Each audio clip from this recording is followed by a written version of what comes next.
Welcome to our channel. Today we how to disable subscriptions for investment newsletters on Substack step by step clearly. To disable subscriptions for investment newsletters on Substack, begin by visiting the Substack website. Log in to your account using your credentials. Once logged in, navigate to your profile by clicking on your profile picture in the upper right corner. From the drop-down menu, select Settings. In the Settings menu, locate the Subscriptions section. Here, you will see a list of your active subscriptions. Find the investment newsletter you'd like to disable. Click on the Manage button next to the newsletter's name. After confirmation, the newsletter subscription will be cancelled.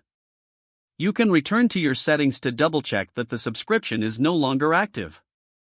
If the page does not load, refresh the browser or try again in a private or incognito window. Make sure you are using the correct email address, then retype it carefully to avoid small typos. If your password is not accepted, use the reset option and create a new strong password you can remember. Check your spam folder for verification or security emails, then complete any requested confirmation steps.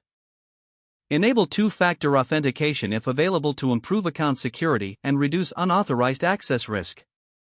After signing in, review your profile details so your contact information and settings are accurate and current. If you see an error message, note it down and try again after restarting your device and internet connection. Log out when you finish, especially on shared devices, to keep your account and payment information secure. If the page does not load, refresh the browser or try again in a private or incognito window.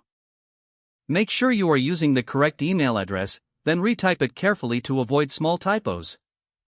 If your password is not accepted, use the reset option and create a new strong password you can remember. Check your spam folder for verification or security emails, then complete any requested confirmation steps. Enable two-factor authentication if available to improve account security and reduce unauthorized access risk. After signing in, review your profile details so your contact information and settings are accurate and current. If you see an error message, note it down and try again after restarting your device and internet connection. Log out when you finish, especially on shared devices, to keep your account and payment information secure. If the page does not load, refresh the browser or try again in a private or incognito window. Make sure you are using the correct email address, then retype it carefully to avoid small typos. If your password is not accepted, use the reset option and create a new strong password you can remember. Don't forget to like this video and subscribe to our channel for more step-by-step tech guides.